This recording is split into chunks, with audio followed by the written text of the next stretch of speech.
Menteri Perdana Menteri maksud kami Benjamin Netanyahu menegaskan bahwa akan tetap menyerang kota Rafah di selatan Gaza, Palestina. Meski ada kekhawatiran internasional terhadap nasib warga sipil yang berlindung di Gaza.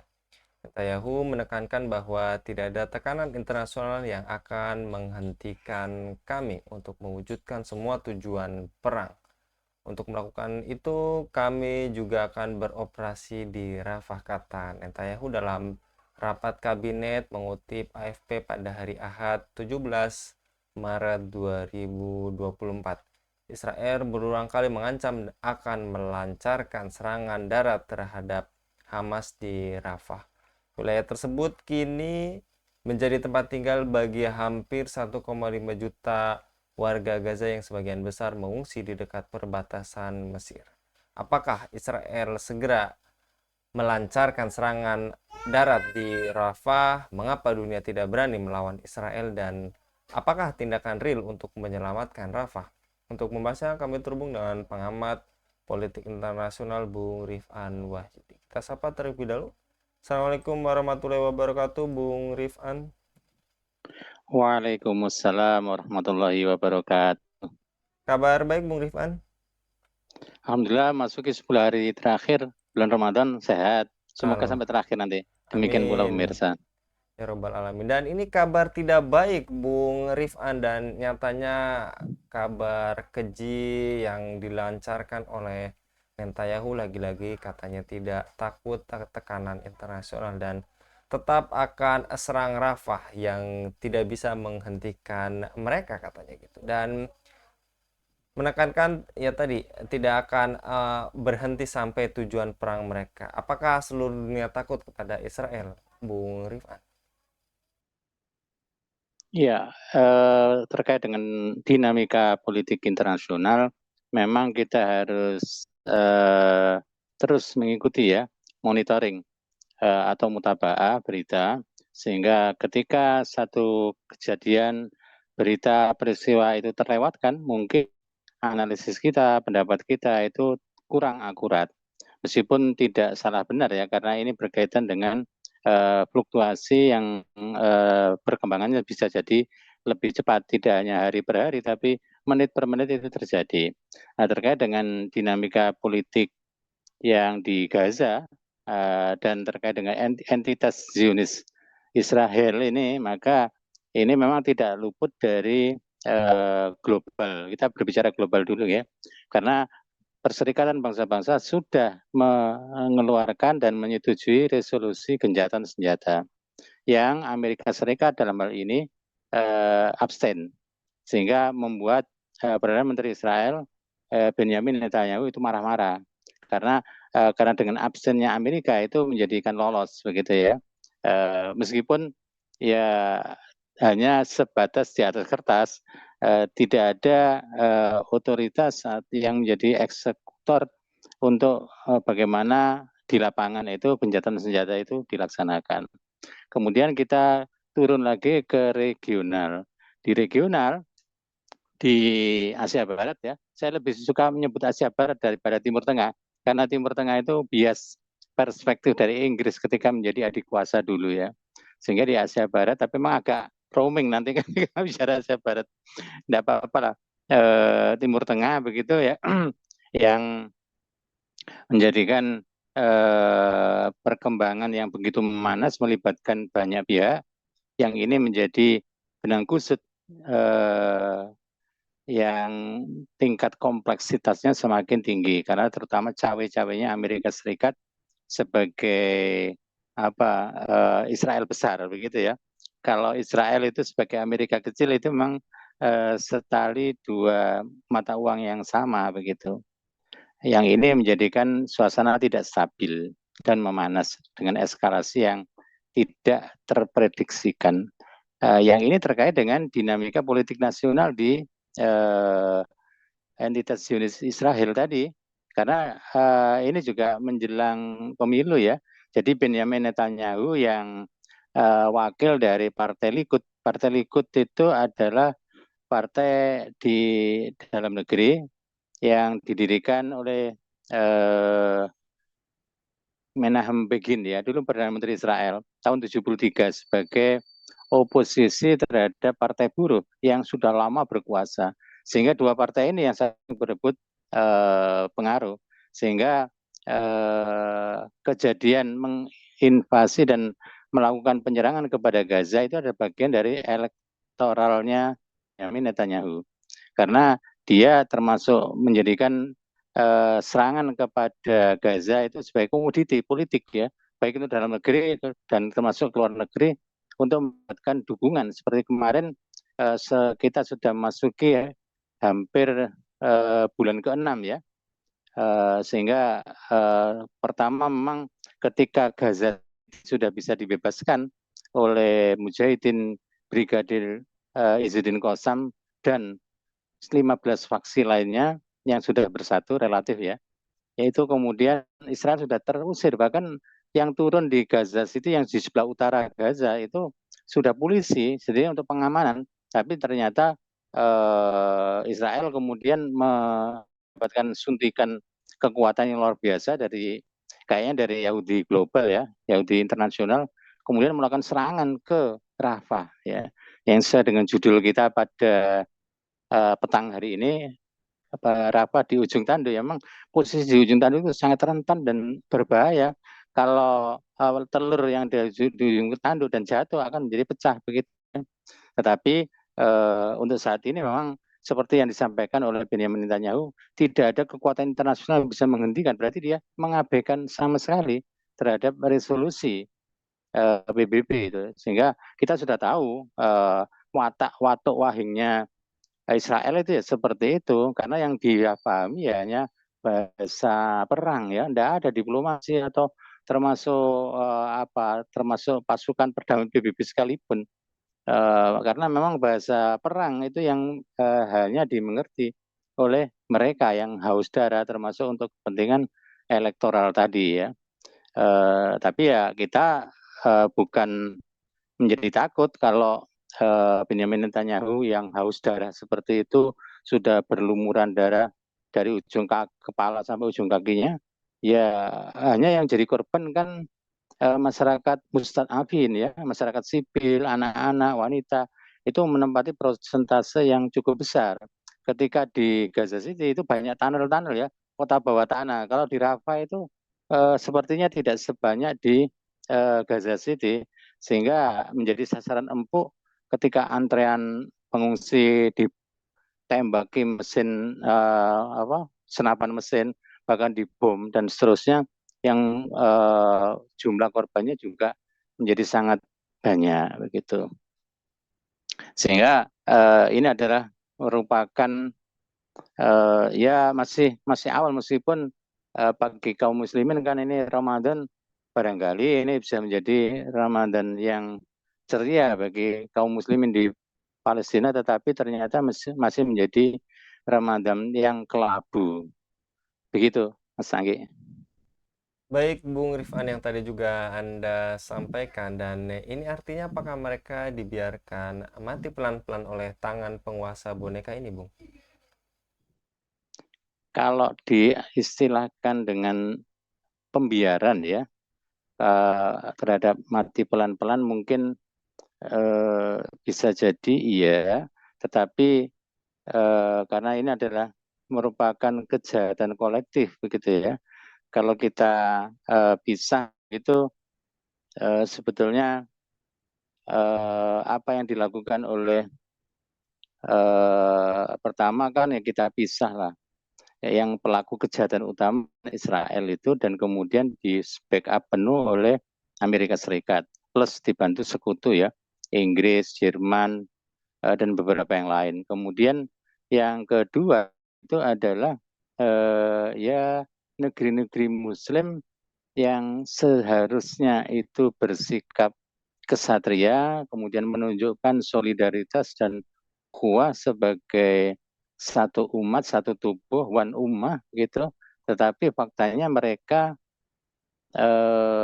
ya melakukan pembina tadi, sehingga kalau terjadi korban ini adalah merupakan harga yang sangat mahal, karena tidak lagi kita berempati kepada seorang jiwa, baik itu wanita dan anak-anak meninggal, tapi sudah merupakan angka statistik ya. Jadi kalau dari yang syahid itu sudah 30.000, kalau yang luka-luka sampai 100.000, dan tentu lebih ya, karena banyak yang tertimbun di reruntuhan gedung yang dibom begitu ya, siapa yang bisa menghitung gitu ya. Sehingga ini adalah di antara kebuasan, kebiadaban, kezaliman yang tadi ya, rezim Netanyahu dari Partai Likud ya. Tapi sebenarnya setali dua mata uang, kalau ataupun Partai Buruh itu sekarang juga melakukan demonstrasi besar-besaran untuk menuntut Benjamin Netanyahu mundur, itu kan sama seperti di Amerika, kan ada dua partai yang berkuasa, itu hanya beda teknik saja, beda pendekatan. Partai Republik dan Partai Demokrat. Kalau di Israel, Partai Likud dan Partai Buruh. Kalau di Inggris ada Partai Buruh dan Partai Konservatif yang isinya para bangsawan begitu ya. Nah ini sebetulnya ya kita tidak terlalu terkejut dalam yang mungkin kita kalau masih bisa berteriak begitu ya, menyampai pada telinga-telinga para penguasa dunia Islam ya, di antara penguasa-penguasa khususnya di Timur Tengah itu yang memang paling berkewajiban, kan tidak masuk akal begitu ya. Yordan yang itu berbatasan langsung dengan Israel, ketika ngirim bantuannya kok lewat Mesir, sedangkan Mesir menutup pintu di Rafah itu ya, satu-satunya kota yang berbatasan langsung. Kemudian Saudi Arabia juga tidak memutuskan hubungan diplomatik. Turki yang sebenarnya memiliki kemampuan itu juga kenapa tidak mengirimkan drone-nya begitu ya. Malah dia berbisnis ya, puluhan kontainer tiap hari itu memasok berbagai bahan makanan dan seterusnya. Padahal ini kalau itu dilakukan secara terpadu, sistematis, Israel itu kecil begitu ya, dibandingkan dengan jumlah negeri-negeri Muslim yang ada di sekeliling Israel.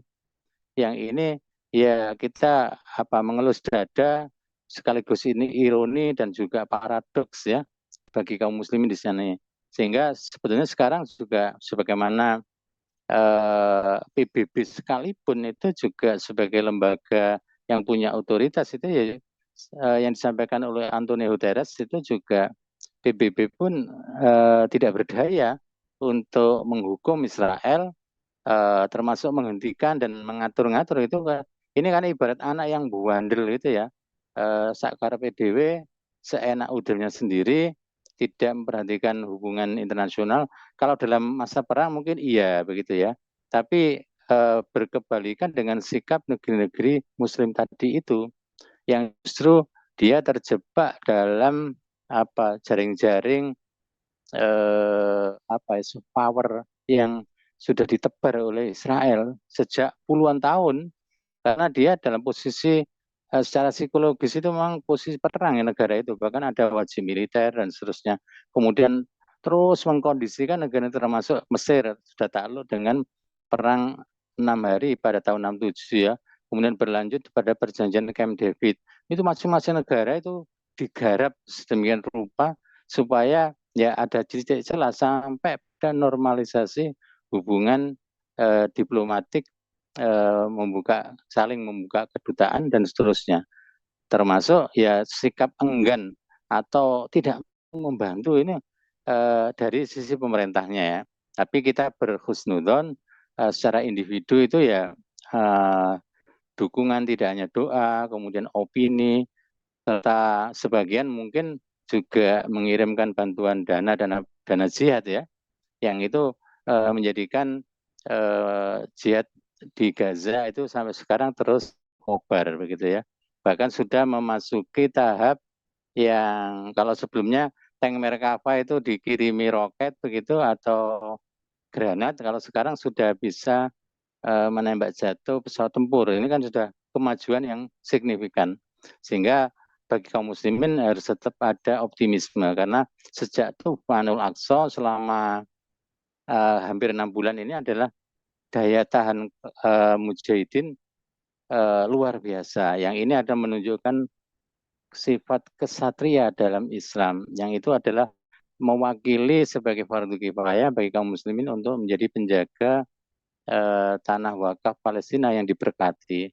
Meskipun dengan korban tadi ya, kaum mustad'afin yang begitu, tapi bagi yang di luar Palestina kok kita merasa terenyuh dan menyedihkan. Bagi mereka juga tidak apa-apa begitu ya, melihat bayi yang terpotong, tercerai-berai, kemudian darah mengucur dan seterusnya, itu bagi mereka insya Allah sudah teruji ya ketahanannya.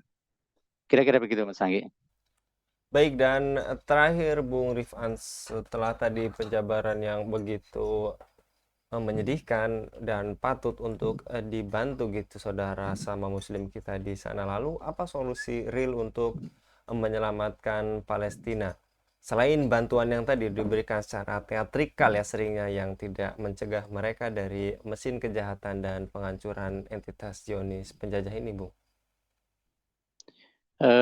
Kalau ataupun memang sejak awal-awal kan dulu aksi turun ke jalan, ini bagian dari bantuan ekonomi, bantuan opini itu di awal begitu dramatis begitu ya. Bahkan seluruh dunia itu adalah sesuatu yang baik. Tapi mungkin 2 bulan terakhir itu sudah agak melemah ya. Bahkan seperti boykot itu di Semarang ya, itu kan menyedihkan. Ketika promo buka puasa, Starbucks itu membuka, ternyata diserbu promo buka puasa takjil gratis Starbucks ya, yang sebelumnya diboikot rame-rame, itu diserbu oleh anak-anak muda kaum muslimin. Nah ini kan juga ya ada sesuatu yang salah begitu ya. Sehingga kalau berbicara solusi, ada berapa banyak solusi-solusi cabang yang tidak menuntaskan masalah, tidak memecahkan masalah. Karena masalah memang tidak perlu dipecahkan, nanti akan menjadi pecah kecil-kecil. Maksudnya menyelesaikan masalah ya, sebagai problem solving gitu.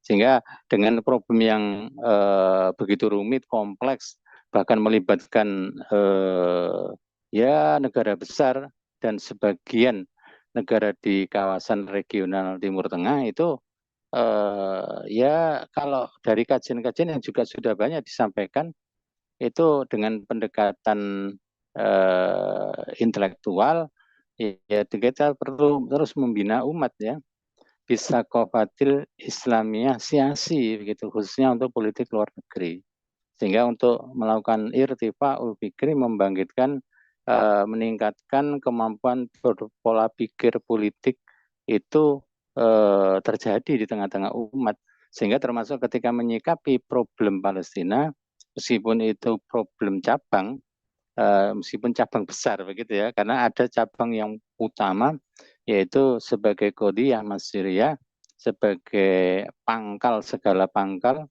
yaitu belum diterapkannya syariat Islam secara total di semua aspek kehidupan. Kalau ini ya akan mudah untuk penyelesaiannya. Sehingga dalam kajian-kajian tersebut ya tetap hanya ada dua solusi sebetulnya. Yaitu yang pertama ya jihad, karena ketika seorang kaum muslimin atau sekelompok kaum muslimin diserang wilayahnya, maka dia berkewajiban untuk melakukan pembelaan, membela darah, membela kehormatan, membela keluarganya, membela wilayahnya, tanah tumpah darahnya, untuk mempertahankan hak milik dia. Sehingga tidak bisa tidak, terutama memang kalau saudara-saudara kita di Palestina sudah melakukan kewajiban itu, tetapi ketika kewajiban jihad tadi belum tuntas, maka itu harus dibantu oleh saudara-saudara muslim yang berdekatan dengannya. Karena innamal mu'minuna ikhwatun. Sesungguhnya setiap muslim itu bersaudara, dan bukti persaudaraan itu adalah ya termasuk menjaga kehormatan dan darahnya.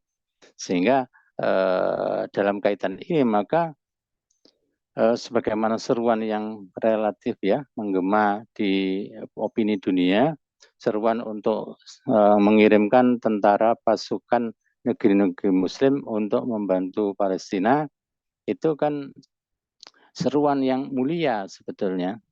Tetapi ketika itu pun tidak terorganisir, kalau hanya sporadis, maka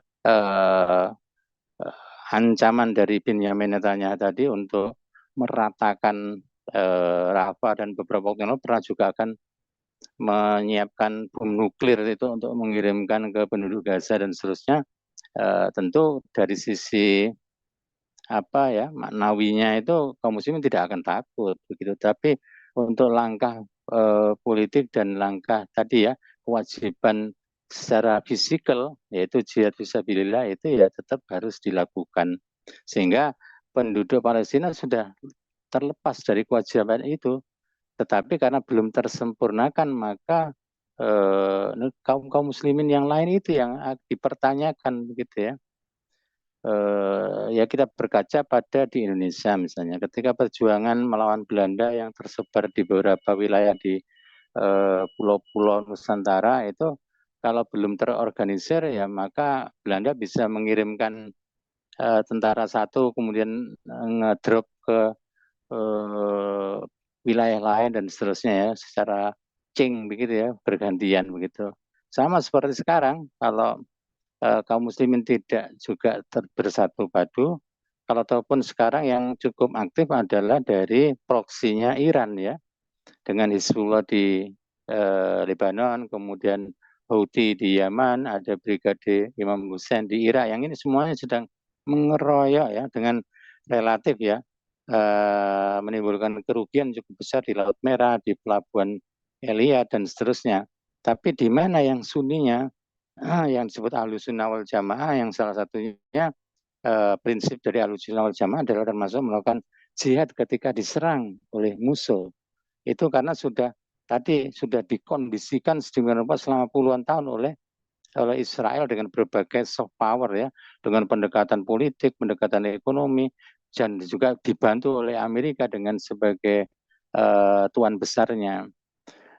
Ketika semakin banyak yang membantu, maka semakin kuatlah perjuangan Palestina sampai pada tingkat kalau membebaskan atau memerdekakan Palestina ya tidak cukup, atau memerdekakan hanya Gaza saja itu tidak cukup, karena ada tepi barat, kemudian ada dataran tinggi Golan begitu ya, atau Palestina sebelum dijajah dirampok oleh Israel begitu ya, yang kalau peta Weibo-nya Cina ya, Facebooknya Cina itu tidak ada peta Israel begitu ya, yang ada di Palestina. Nah, itu kita ingin mengembalikan peta lama itu.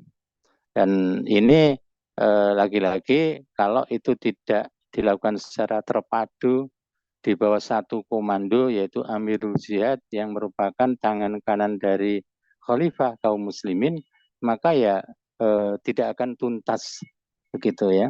Karena kalau melihat kekuatan-kekuatan militer beberapa negara, kalau menurut situs dari Global Firepower itu Israel itu hanya menempati urutan ke-14 ya. Mesir itu ke-13. Nah, Indonesia ya cukuplah begitu ya. Ditambah dengan Iran. Iran bahkan sebelum zamannya Khomeini dulu merupakan kekuatan yang sangat besar mendapat dukungan Amerika. Kemudian Mesir yang sekarang juga diberitakan mau berperang melawan Israel, itu saya nggak yakin itu ya. Karena Jenderal Al-Sisi itu juga suruhan Amerika, anteknya Amerika yang untuk bertemu dengan rakyatnya tidak berani. Itu hanya apa pencitraan saja, meskipun sudah latihan dan segala macam gitu ya. Dan Mesir itu sejak dulu di lumbungnya pasukan Islam yang kuat dengan bumi Kinanah begitu ya, sebutan begitu, termasuk Turki lah. Kalau kekuatan-kekuatan militer dunia Islam itu dengan hanya Israel yang ya ini juga dipertanyakan, peringkat militer Israel yang 14, nomor 14 sedunia itu juga apakah benar begitu ya. Dengan Mesir saja masih kalah itu, apalagi dengan Indonesia yang sebagai penduduk negara berpenduduk muslim terbesar, tentu dari segi opini, kalau kemarin kan Indonesia dikenal untuk cyber trupnya ya, pasukan cyber yang untuk membuat opini. Nah, kalau semuanya bersama-sama berjuang, tadi ya, baik jihad di lapangan dalam bentuk qital, termasuk karena bagian dari jihad itu juga dengan harta dan opini itu adalah bagian secara langsung dari jihad secara syar'i. Dan tidak bisa tidak memang harus ada pimpinan yang mengarahkan, mengkonsolidasikan segala potensi baik itu dana, pasukan, kemudian persenjataan ya. Kalau sekarang ya senjata militer, drone, kemudian kalau Pakistan kan juga punya bom nuklir dan seterusnya. Itu ya akan sangat cepat ya, tetapi tentu kan tidak berhadapan dengan Israel sendirian begitu. Amerika tentu berarti yang kita pikirkan adalah ya tentu kita akan berperang melawan Amerika begitu ya. Dengan PBB dan seterusnya perangkat-perangkatnya itu harus kita sadari. Sehingga bagian dari jihad itu adalah termasuk berpikir politik global, termasuk penyelesaian politik secara syar'i dengan berbasis ideologi Islam. Sehingga intinya kalau disebutkan solusi tuntas yaitu jihad dan khilafah ya sebagai ajaran Islam dalam khazanah fikih Islam itu disebutkan seperti itu. Sehingga kalau semakin ke sini itu kalau dulu itu dianggap sebagai apa tidak nyambung begitu ya. Kalau sekarang justru lah kalau bukan khilafah untuk membebaskan Palestina apa begitu kan begitu. Semakin tampak kebenarannya apa yang disampaikan bahwa solusi jihad dan khilafah adalah solusi tuntas, hanya memang negeri-negeri muslim tadi masih terbelenggu dengan batasan-batasan imajiner nasionalisme dalam bentuk nation state itu yang harus dibongkar semuanya. Ya, ini bagian dari penyadaran pada umat. Demikian Mas Anggi. Baik, jazakallah Bung Rifan untuk pemaparannya pada kabar petang kali ini. Jadi solusinya tadi ya Bung, bukan hanya bantuan teatrikal ataupun kecaman teatrikal, tapi solusinya tadi jihad dan khilafah. Jazakallah sekali lagi Bung Rifan, mudah-mudahan Bung Rifan senantiasa dilindungi oleh Allah Subhanahu wa taala dalam setiap aktivitasnya. Demikian pemirsa Ilava News yang dirahmati Allah, jangan lupa untuk subscribe, like, dan share sebanyak-banyaknya. Semoga menjadi amal kebaikan bagi kita semua di dunia dan di akhirat nanti. Saya Anggi Suara diundur diri. Wassalamualaikum warahmatullahi wabarakatuh.